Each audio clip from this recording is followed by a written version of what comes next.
Isu potensi gempa megatrus kembali ramai diperbincangkan dan menimbulkan kekhawatiran masyarakat di Provinsi Lampung. Menyikapi hal tersebut, Badan Nasional Pencarian dan Pertolongan, Basarnas, Lampung mengingatkan warga agar tidak panik, tetap tenang, namun selalu waspada terhadap kemungkinan terjadinya bencana alam.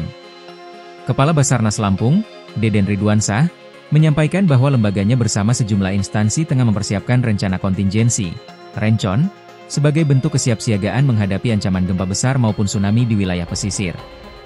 Wilayah Lampung berada di antara dua sumber potensi gempa besar, yakni Selat Sunda dan Enggano.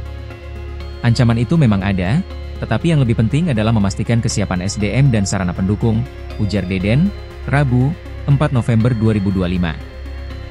Dalam pemetaan Basarnas, sedikitnya terdapat 5 kabupaten dan kota yang berpotensi terdampak jika terjadi gempa besar, yaitu Lampung Selatan, Kota Bandar Lampung, Pesawaran, Tanggamus, dan Pesisir Barat.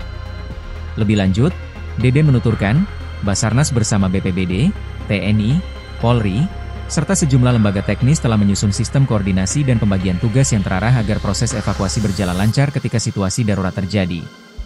Meskipun para ahli menyebut potensi gempa megatrus sebagai ancaman serius, Deden menegaskan masyarakat tidak perlu terpengaruh oleh kabar yang belum pasti dan sebaiknya tetap berpikir rasional.